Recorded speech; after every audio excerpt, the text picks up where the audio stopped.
The sterile hum of the air filtration system was the only constant companion in Blake's meticulously ordered world. They moved through the climate-controlled archives with a practiced grace, each step precise, each gesture economical. Rows of ancient scrolls, brittle manuscripts, and forgotten ledgers stretched into the cool, filtered air, a silent testament to centuries of human endeavor.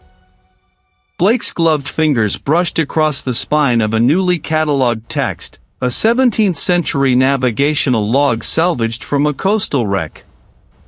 The scent of preserved paper and faint salt was a familiar comfort. For Blake, order was not merely a preference, it was the fundamental principle of existence, a bulwark against the inherent chaos of the universe. Every artifact had its place, its context, its story meticulously documented and cross-referenced. This morning, however, the familiar rhythm was interrupted. A formal directive, delivered by an assistant archivist with an uncharacteristic tremor in their voice, outlined an urgent acquisition. A geological survey team, exploring a previously unmapped section of the coastal caves, had unearthed a structure defying immediate classification. The supervisor, a gaunt woman whose every word was usually a command, had been unusually vague, only emphasizing the need for Blake's specific expertise in anomalous historical materials. The journey to the coastal caves was a jarring descent from Blake's world of controlled environments. The archive's insulated transport hummed along the winding coastal road, the landscape outside transforming from manicured fields to rugged, salt-blasted cliffs. The air grew heavy, thick with the tang of brine and decaying seaweed. When they finally arrived, the raw power of the ocean was immediate. Waves crashed against the jagged rock face with a relentless, thundering rhythm that vibrated through the earth itself. Gulls cried overhead, their calls sharp and desolate. A small, temporary staging area had been erected near the cave entrance, rudimentary and exposed to the elements. The supervisor stood with a pair of geological surveyors, their faces etched with a peculiar blend of exhaustion and apprehension. They exchanged only curt nods with Blake. The entrance to the caves was a gaping maw on the cliffside, dark and damp, exhaling a cool, earthy breath that carried an unsettling mineral tang. "It's deeper in," the supervisor stated, her voice flat against the roar of the waves. "Past the main chambers. The geologists found it during a sonar sweep. We haven't touched anything." Blake donned a hard hat with a powerful headlamp, their professional detachment a shield against the unsettling atmosphere. The initial chambers were vast, cathedral-like spaces carved by millennia of water and erosion. Stalactites hung like frozen tears, and the air was heavy with moisture. The beam of Blake's headlamp cut through the oppressive gloom, illuminating strange, contorted rock formations. The supervisor and the surveyors followed, their heavy boots echoing on the damp stone. As they ventured deeper, the sounds of the ocean receded, replaced by the drip of unseen water and the scuttling of unseen creatures. The path narrowed, forcing Blake to stoop, their shoulders occasionally scraping against rough, damp rock. Then, the passage opened into a smaller, almost perfectly spherical chamber. In the center of the chamber, rising from the cave floor, was a monolithic structure. It was not a stalagmite, nor a natural rock formation. It was a column, perhaps 3 meters tall, hewn from what appeared to be solid basalt. Its surface was unnaturally smooth, almost polished, absorbing the headlamp's beam rather than reflecting it fully. What truly arrested Blake's attention, however, were the carvings. The basalt column was covered in intricate, shallow etchings. They were not hieroglyphs, nor pictograms, nor any known form of script Blake had ever encountered in their extensive career. They were a bewildering lattice of lines, angles, and curves that seemed to shift and reconfigure under the gaze. Geometric patterns dissolved into organic forms, only to reform into impossible symmetries. A creeping unease began to coil in Blake's gut. This was not merely unknown, it felt fundamentally wrong. The air around the monolith felt perceptibly cooler, and a faint, almost imperceptible hum resonated within the chamber, a frequency just beyond the range of normal hearing. They extended a gloved hand, not to touch, but to gauge the space, to observe the light's interaction with the strange surface. One of the surveyors, a burly individual named only as the lead geologist, cleared their throat. None recorded that would explain this. It's stable. The word sounded like a question, not a statement. Blake's eyes traced the impossible angles of the carvings. A particular cluster of lines seemed to twist, to undulate, at the very edge of their peripheral vision. They blinked, focusing intently, but the illusion vanished, leaving only static, incomprehensible patterns. Their meticulous mind, trained to categorize and contextualize, found no purchase here. This object defied all known principles of geology, archaeology, and even art. It was not a sound, but a sensation of information, dense and alien, attempting to imprint itself. They stumbled back a step, their breath catching in their throat. This was not an artifact to be catalogued. This was something else entirely. The hum in the chamber intensified, or perhaps it was only in their head, a discordant chord plucked on the strings of their own sanity. Blake pushed deeper into the coastal caves, the beam of their headlamp cutting a precise, solitary swath through the oppressive gloom. The initial cathedral-like spaces gave way to narrower passages, the rough-hewn rock pressing in, shedding moisture in rhythmic drips that echoed with disquieting clarity. The air grew heavier, thick with the scent of damp earth and something else, a faint, mineral tang that prickled the back of Blake's throat. Each step forward was deliberate, the crunch of their boots on loose shale the only sound apart from the water. The passages twisted, snaked, and occasionally opened into smaller grottos, each a unique sculpture of time and erosion. Blake's professional training, honed over years of cataloging forgotten histories, urged them to observe, to document. They noted the crystalline formations, the subtle shifts in rock strata, the way the ancient water lines scored the walls. Yet, an undercurrent of unease, a prickling sensation on their skin, persisted. It was the feeling of being watched, an irrational notion in the absolute solitude of the subterranean world. After navigating a particularly tight squeeze, Blake's headlamp beam settled on an anomaly. In the center, half embedded in a mound of compacted silt and ancient, petrified roots, lay the object. It was not gleaming, nor did it pulse with any discernible energy. Instead, it simply was.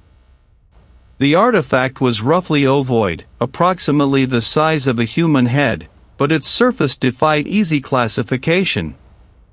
It was a matte, obsidian-like material, yet it absorbed light rather than reflecting it. Its texture was uneven, pocked with shallow depressions and raised ridges that seemed to follow no geometric pattern Blake had ever encountered.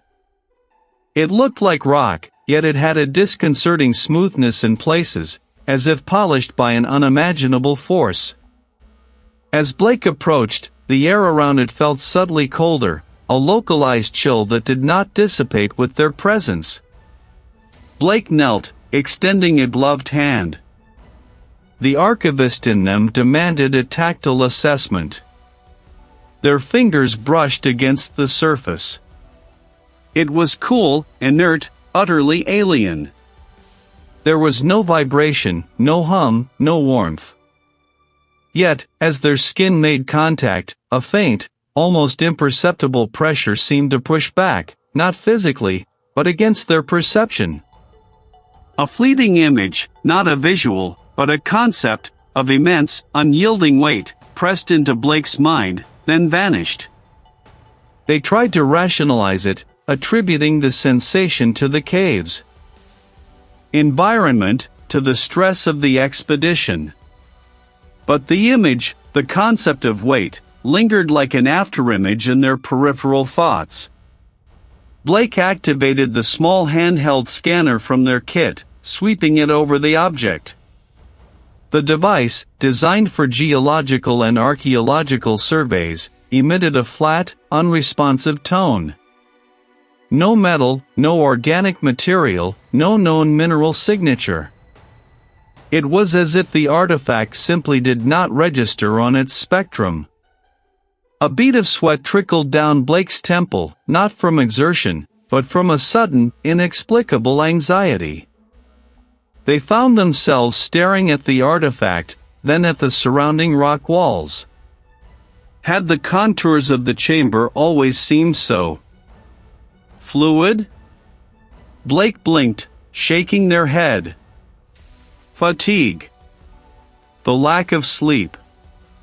The damp air. They retrieved their field notebook, a waterproof, heavy-duty volume, and began to sketch the artifact, meticulously detailing its impossible surface. As their pencil moved, tracing the non-patterns, a new understanding began to coalesce, terrifying in its implications. This was not a natural formation. This was not a human creation. The lines, the depressions, they weren't random. They hinted at a forgotten geometry, a logic alien to human thought. Blake's mind, usually so adept at categorizing and connecting, struggled to find a reference point. Then, a fragment surfaced from the depths of their archival memory. A barely legible symbol, etched into the crumbling vellum of a prohibited text, a text dismissed as a lunatic's ravings. It was a series of interconnected, impossible angles, lines that seemed to bend inward upon themselves. The symbol from the text was not an exact match, but the implication of its structure, its profound wrongness, was identical to the artifact's surface. Blake's breath hitched.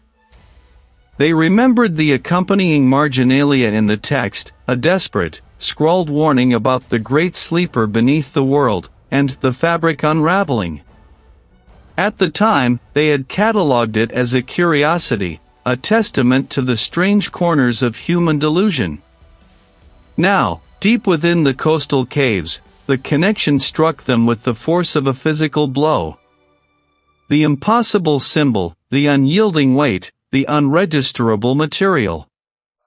They felt a profound sense of isolation, the sheer magnitude of the caves amplifying the terrifying implications of their discovery. There was no one here to validate their perceptions, no colleague to share the burden of this emerging, unthinkable truth. Blake's grip tightened on the notebook, their knuckles white. The world outside, the world of predictable physics and rational explanations, suddenly felt distant, a fragile illusion. What if the lunatic was not a lunatic? What if the fabric unraveling was not a metaphor? The artifact pulsed, not with light or sound, but with an insistent, silent pressure against the very walls of Blake's mind. They were not just observing it, it was observing them back. The air grew heavy, thick with the scent of brine and something else, something metallic and cold, like old blood mixed with ozone. Blake felt a familiar pressure behind their eyes, a dull throb that had become a constant companion since the artifact's discovery. The passages twisted, descended, and occasionally opened into small, damp grottos. Blake's boots scraped on loose gravel, the sound amplified and distorted by the cavern's acoustics.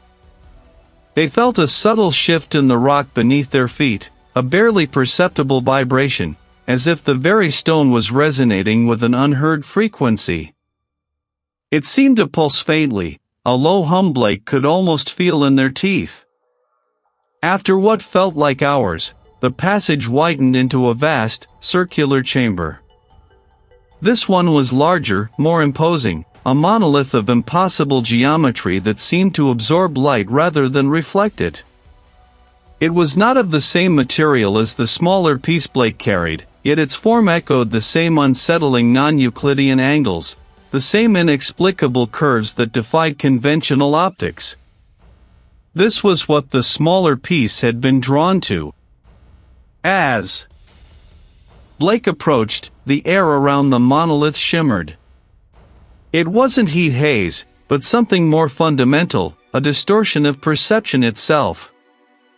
The edges of the chamber seemed to waver, the distant walls stretching and contracting as if breathing.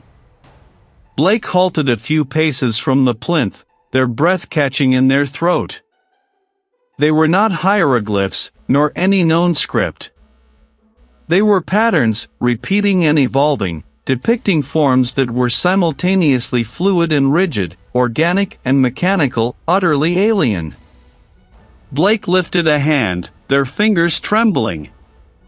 They wanted to touch the cold stone, to understand. But a wave of nausea washed over them, accompanied by a sudden, intense ringing in their ears. They were not words, not precisely, but a cacophony of intonations that spoke of vastness, of immense age, of utter indifference. Blake clutched their head, the pain behind their eyes intensifying to a blinding pressure. The space around them began to unravel. The floor of the cave no longer felt solid. It rippled, like a pond disturbed by an unseen force. The ceiling, when Blake dared to glance up, was not rock but a swirling vortex of impossible colors, shifting and merging in ways that defied the spectrum. Shapes began to manifest in the periphery of their vision, fleeting, multi-limbed entities that flitted just beyond the reach of their direct gaze, their forms suggesting angles and dimensions Blake's mind refused to process. They were transparent, like heat mirages, yet carried an undeniable weight, a crushing presence. Blake stumbled back, their heart hammering against their ribs. This was not a hallucination, they realized with a horrifying clarity. This was the world, stripped bare. The reality they knew was merely a thin veneer, a fragile construct. Images flooded their mind, vast, empty spaces, stars that were not stars, entities of incomprehensible scale moving with slow, deliberate purpose through geometries that defied logic. They saw themselves, a speck, a fleeting thought in an ocean of unimaginable existence. The smaller artifact, still on Blake's back, vibrated violently, its hum now a resonant drone that threatened to split their skull. Blake tore it from its case, holding it out. The surface of the artifact glowed, mirroring the violet light of the monolith. A connection, Blake understood, was being forged. The artifact was not merely an object, it was a key, a lens, an anchor. It was pulling back the veil.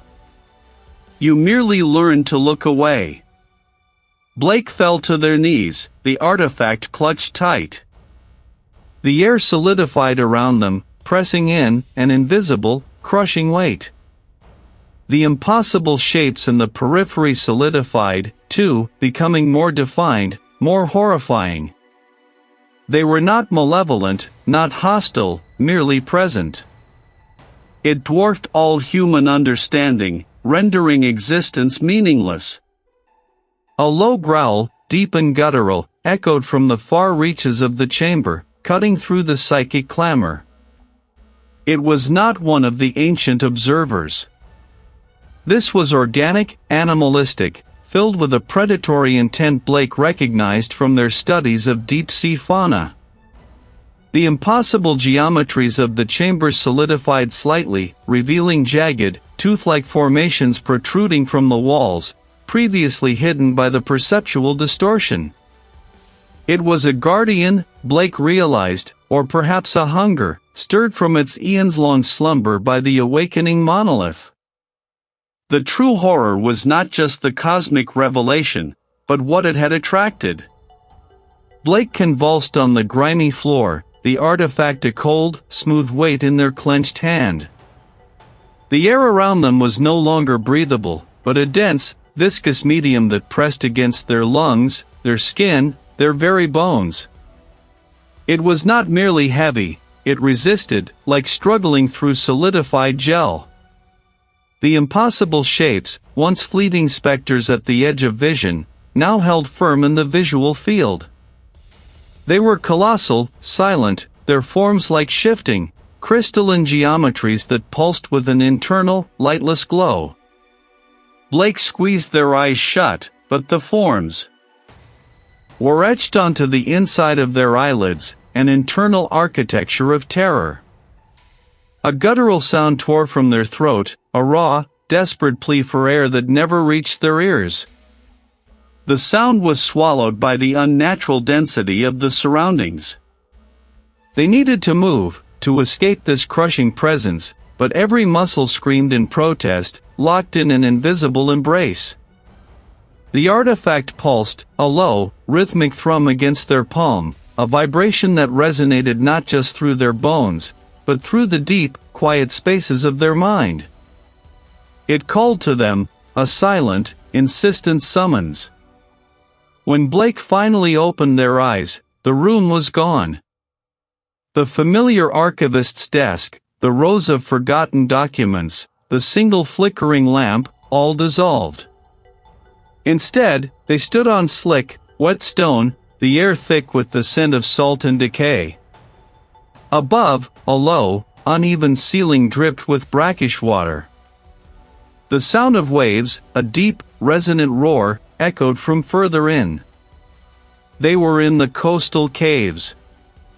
Blake had no memory of the journey, no recollection of leaving the room, of traversing the city, of reaching the shore.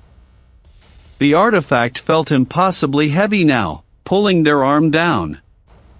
Its surface, previously smooth, now felt subtly faceted, almost organic. It thrummed with renewed intensity, a silent compass in the encroaching madness. Blake stumbled forward, their feet unsure on the uneven ground. The impossible shapes were here too, not just in their vision, but somehow part of the cave. The rough, damp walls seemed to undulate, their surfaces shifting into patterns that mirrored the crystalline geometries Blake had seen. Stalagmites and stalactites twisted into forms that defied geological explanation, their angles too sharp, their curves too precise, like alien architecture carved by an impossible wind. A low moan escaped Blake's lips. Was this real? Or had the pressure finally fractured their perception beyond repair? It felt like rock, solid and unyielding, yet as their eyes focused, the rock seemed to rearrange itself, the patterns flowing into new configurations under their gaze. The very fabric of the caves was in flux, constantly reforming, showing and then concealing the impossible geometries. Deeper into the caves, the wave sounds intensified, becoming a monstrous, rhythmic inhalation and exhalation. Blake was drawn by an irresistible force, the artifact vibrating with a frantic energy. As they rounded a jagged bend, the cave opened into a vast, cathedral-like chamber, where the ocean surged and receded through a massive opening to the sea. But it was not the ocean that held Blake's gaze. At the center of the chamber, where the tide ebbed and flowed, stood a structure. It was not built, but grown, like an obscene coral reef of impossible angles and non-Euclidean curves. It pulsed with the same lightless glow Blake had seen in the shapes. It was immense, reaching from the water to the cave ceiling, its surface a kaleidoscopic display of shifting facets, each reflecting and refracting the ambient light in ways that warped perception. This was what they had seen, what had pressed in on them, what had haunted their waking and sleeping hours. It was not a hallucination. It was a physical manifestation, a colossal, silent observer rooted in the heart of the earth. It began to dissolve, its smooth surface rippling like disturbed water, its substance flowing into Blake's skin, up their arm, into their very being. There was no pain, only an overwhelming sense of merging, of boundaries dissolving. Blake's vision blurred, not from tears, but from the sudden inability to differentiate between the cave walls, the monstrous structure, and their own outstretched hands. The impossible shapes were not just outside, they were inside. They were the very structure of Blake's thoughts, the geometry of their awareness. The lines of identity, of self, of reality, were not merely blurring, they were ceasing to exist. The colossal observer in the cave was not just watching, it was integrating. Blake was no longer Blake. They were a conduit, a perception point, a single facet in an infinitely complex, shifting whole. The roar of the waves was no longer external, it was the pulse of their own dissolving being. They were preparing for the final, irreversible merge. The intense internal heat from the dissolving artifact coursed through Blake. It was not a burn, but a profound reordering, a silent symphony played on the cellular level. Their arm, where the substance first touched, felt less like flesh and more like a conduit for an invisible current. The rippling sensation spread, a liquid fire without combustion, dissolving the boundaries of their skin, their muscles, their very bones, and weaving them into something new. There was no pain, only an overwhelming sense of merging, of becoming porous, of the world outside flowing in, and Blake flowing out. Blake stood within the coastal caves, the salt-laced air now a tangible presence, not just inhaled but absorbed through every pore. The rough, damp rock walls around them seemed to pulse with a slow, ancient rhythm, a heartbeat so vast it encompassed the entire geological history of the planet. Blake felt the mineral content of the stone, the calcium, the iron, the microscopic life clinging to its surfaces, not as separate entities, but as extensions of a singular, colossal organism. The artifact had not merely melted into them, it had opened a gate, twisting the latch of perception. Their vision blurred, then sharpened, not to see more clearly, but to see differently. The dim light filtering through the cave mouth, reflecting off the shallow pools of seawater, fractured into an infinite spectrum Blake had never known existed. Colors pulsed with meaning, shapes vibrated with unspoken truths. The sound of the waves crashing against the cave entrance, usually a rhythmic roar, now unfolded into a complex, layered hum. Blake heard the friction of water against rock, the minute displacement of air, the deep thrum of the ocean floor, all coalescing into a colossal, guttural whisper. It was the voice of the world, not speaking to them, but speaking through them. The artifact, now entirely assimilated, had not been an object of knowledge, but a key.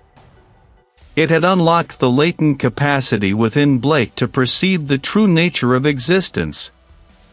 They looked at their own hand, and instead of skin and bone, saw a shimmering lattice of energy, interconnected with the very air they breathed, the water on the cave floor, the distant stars. Every atom, every particle, was a node in an infinite, intricate network. This was the reveal. This was the discovery. The horror was not in a lurking beast, nor a malevolent intelligence. The horror was the fabric itself. Reality was not solid, not fixed, but a vast, living tapestry woven from threads of pure, unceasing consciousness. And those threads were not benign. They were indifferent, alien, and utterly, profoundly indifferent to the small, fragile constructs of human understanding. Blake saw the suffering inherent in every connection, the endless cycle of consumption and creation, a cosmic metabolism that dwarfed all concepts of good or evil. It simply was. Blake had sought a truth, and now they held it, not in their hands, but in their very being. The determined resolve that had driven them through dusty archives and forgotten texts now shifted. There was no fighting this, no turning back. The merging was complete. They were no longer just Blake, the archivist. They were a nexus, a point of heightened awareness within this boundless, indifferent tapestry. The ego, the sense of self, began to fray at the edges, dissolving like the artifact had. It was a terrifying liberation, a terrifying annihilation. A profound sense of loneliness settled over them, not the loneliness of being alone in a cave, but the loneliness of understanding too much, of being separated by knowledge from the blissful ignorance of others. The world outside, the world of people and their small concerns, now seemed like a fragile, intricate dream, constantly on the verge of unraveling. Blake saw the lies, the self-deceptions, the protective filters humanity had built around itself to survive this unbearable truth. They took a step, their foot sinking into the soft sand near the water's edge. The sand grains felt like individual universes under their soul, each one a swirling vortex of energy and potential. The water, cold against their skin, was a liquid conduit for immense, unseen currents, carrying the whispers of eons. Blake walked deeper into the coastal caves, not because they had a destination, but because movement was now an intrinsic part of the cosmic flow they embodied. Their footsteps left no impression, or rather, they left impressions not just on the sand, but on the very fabric of the cave, vibrating through the rock, through the earth, through everything. Blake was becoming less. Blake was becoming more. The archivist was gone, replaced by an awareness that was both everything and nothing. The horror had not come for them, it had simply revealed itself through them. The true nature of existence, vast and uncaring, continued its silent, eternal hum, now with a new, subtle resonance within the ancient dampness of the coastal caves. And Blake, or what remained of them, was now a part of that song.